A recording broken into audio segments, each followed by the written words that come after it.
우리는 너무 많은 것을 붙잡고 너무 많은 기준을 동시에 만족하려고 하는 건 아닐까요? 우울과 불안은 도대체 어디서 올까요? 170년 전 한 청년도 비슷한 고민을 했어요.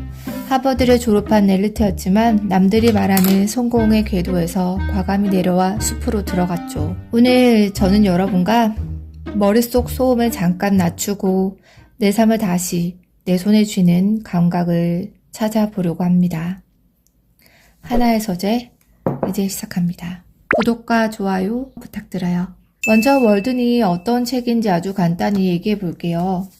1845년 7월 4일 미국 독립기념일 소르는 콘코드 근처 월든 호숫가로 들어갑니다. 그는 거기서 직접 통나무집을 짓고 살아요. 집을 짓는 데 든 비용은 $28 정도? 지금 기준으로 어떻게 환산해야 될까요? 아마도 핵심은 최소한으로 시작했다는 거예요. 그는 밭을 일구고 물고기를 잡고 책을 읽고 산책하고 사색합니다. 하루 종일 일할 필요가 없었어요. 일주일에 하루만 일해도 충분했다고 말하죠. 나머지 시간은 온전히 자기의 것이었습니다. 그리고 숲에서 계절을 관찰해요. 봄엔 얼음이 녹는 소리를 듣고 여름엔 작은 생명들의 움직임을 바라봅니다. 가을엔 낙엽이 떨어지는 순간을 붙잡기도 하고요. 사람들은 그가 고독할 거라고 생각했지만 소로는 오히려 말합니다. 나는 한 번도 외롭지 않았다. 2년 2개월 후 그는 숲을 떠납니다. 이 책은 단순한 숲속 생활 일기가 아니에요. 우리가 어떻게 살아야 하는지를 묻는 철학서에 가깝습니다. 그리고 지금부터가 핵심인데요. 소로가 숲으로 간 이유는 사실 하나로 정리됩니다. 도대체 왜 우리는 이렇게 불안한가? 소로가 살던 시대에도 사람들은 돈을 벌기 위해 하루 종일 일했어요. 집을 사기보다 더 좋은 옷을 입기 위해, 더 나아 보이기 위해. 그런데 정작 자기 삶은 없었습니다. 소로는 이렇게 말하죠. 대부분의 사람들은 절망의 삶을 묵묵히 살아가고 있다. 소위 체념이라는 것은 고착된 절망에 불과하다. 겉으로는 멀쩡해 보여도 속은 텅 비어있다는 뜻인 것 같아요.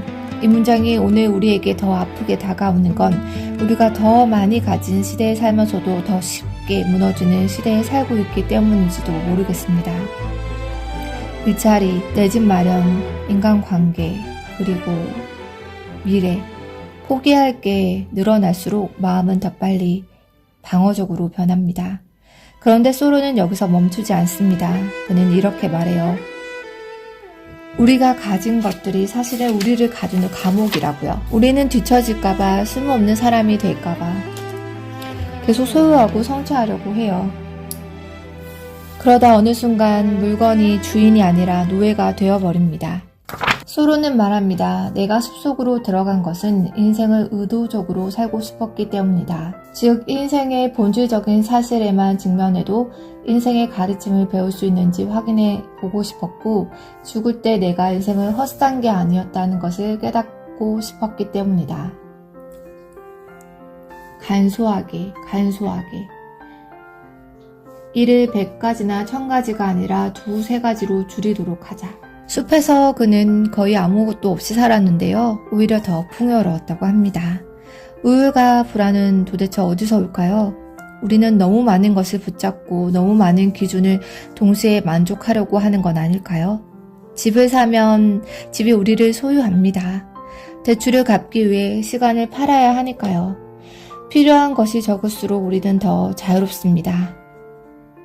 현대인은 끊임없이 연결되어 있습니다. SNS, 메신저, 이메일.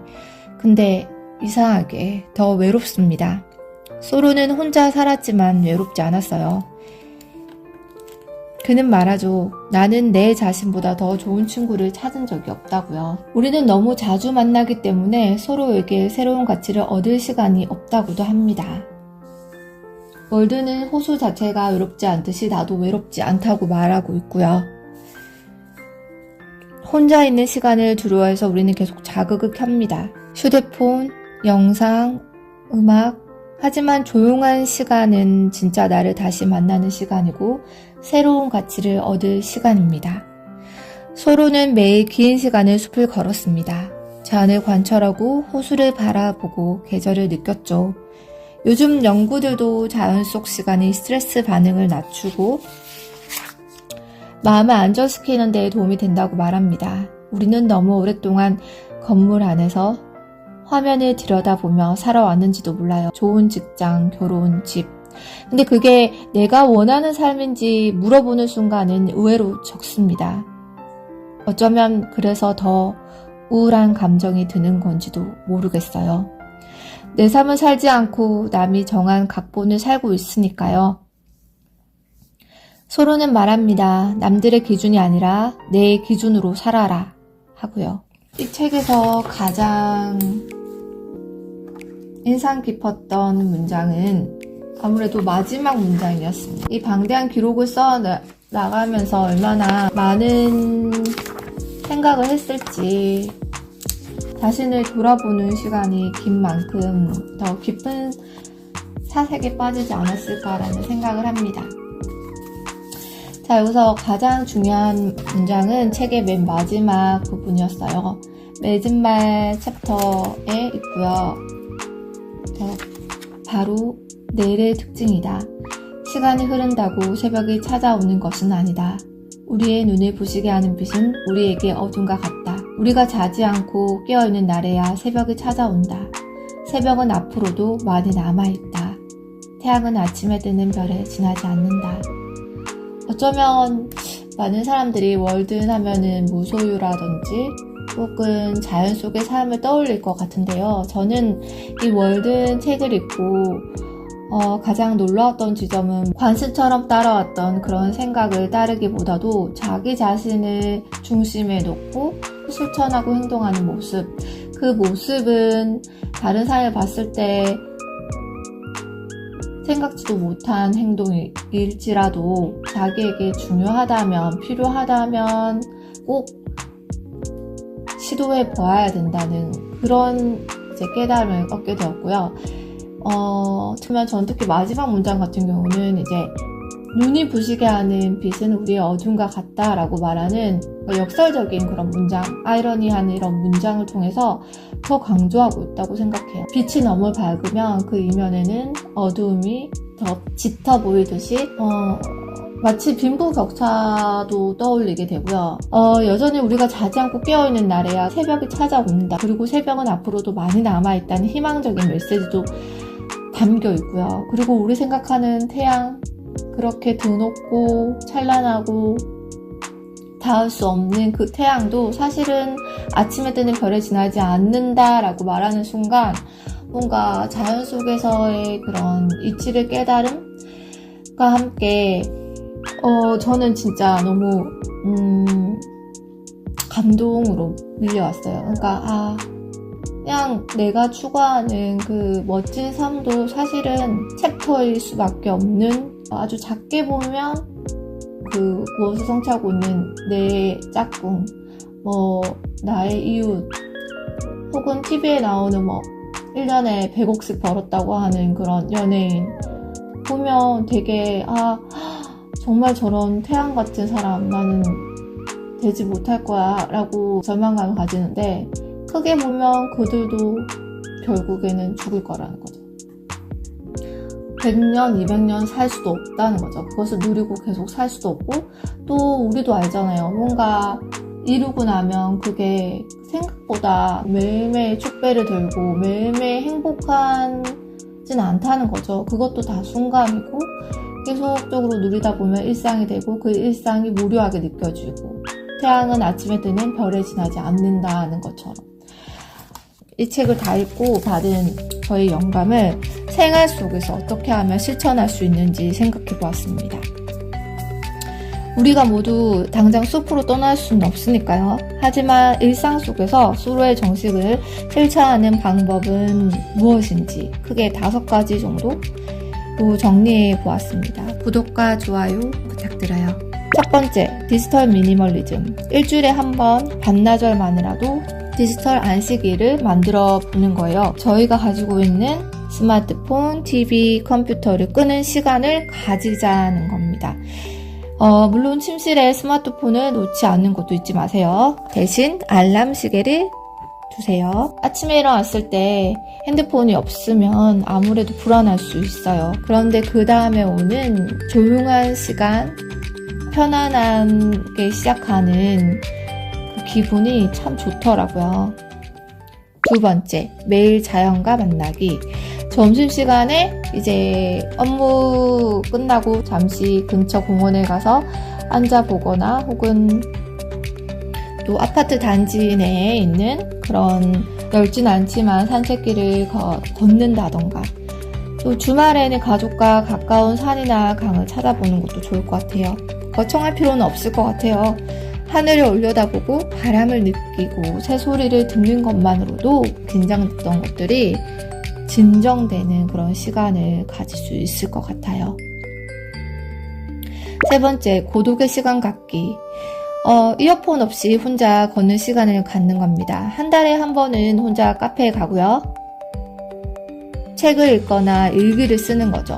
고요하고 조용하고 명상의 시간을 갖기 위해서 아무 음악을 듣거나 아니면 팟캐스트를 듣거나 하는 시간을 잠시 멈추는 겁니다. 그래서 나 자신과 친구가 되는 연습을 해보는 거예요. 처음에는 좀 어색할 수 있을 것 같아요. 하지만 이 시간이 조금 쌓이면 마음이 불안하고 긴장되고 하는 그런 부분이 조금 달라지는 것을 느낄 수 있으실 거예요. 자, 네 번째, 의도적인 소비 줄이기. 뭔가 사고 싶을 때 이틀 정도 기다려보는 거예요. 장바구니에 우리가 사고 싶은 거 넣고 그냥 바로 결제하기 누르지 마시고 아까워서라도 결제해야겠다 이런 생각이 들거든요. 근데 그거는 절대 성취는 아닌 것 같아요. 그죠? 내가 받아야지 성취하는 그런 느낌을 받고 자꾸 소비하고 그리고 쌓아놓고 사고 싶은 마음을 조금 멈추고 일주일에 적어도 하루 아무것도 사지 않는 날을 정하는 겁니다. 고르면서 하는 질문은 하나면 될 것 같아요. 이게 내 삶을 더 좋게 만들고 있나? 또 그렇게 소비를 줄여가는 것도 좋을 것 같아요. 자, 실천 5번째는요. 의도적인 하루를 설계하는 겁니다. 전날 밤에 내일 가장 중요한 일 3가지 한번 생각해볼까? 라고 또 한 주 마무리하면서도 나는 진짜 잘 살고 있었나? 라는 생각을 한번 하면서 그렇게 남의 정해준 그런 삶이 아니라 내가 선택하는 삶으로 방향을 돌리는 질문을 하는 거죠. 자, 소로는 숲에서 깨달았습니다. 그렇다고 우리가 숲을 갈 필요는 없다고 말씀드렸어요. 하지만 소로의 정신은 어디서든 실천할 수 있으니까요. 단순하게 살아보는 거예요. 정말 중요한 것에 집중하고요. 저는 가족인데 여러분은 어떤 것이 가장 중요하실까요? 한번 댓글로 남겨주시면 좋을 것 같아요. 같이 나눠봐요. 우울과 불안은 우리가 진짜 삶을 살지 못할 때 찾아오기도 합니다.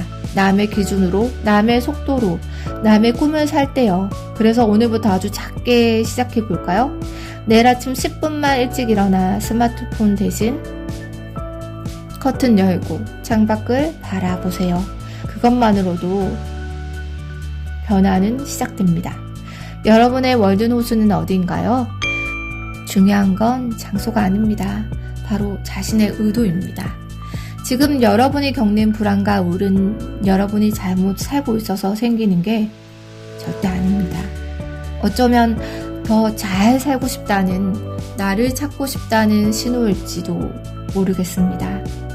오늘 여러분의 마음속에 월든 호수의 평온함이 깃들길 바랍니다. 하나의 서재는 언제나 당신에게 열려 있습니다. 지금까지 하나의 서재였습니다.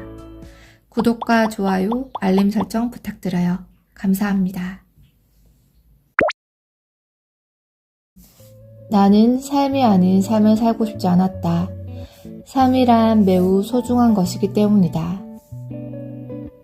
또한 불가피한 경우가 아니라면 체념하고 싶지 않았다.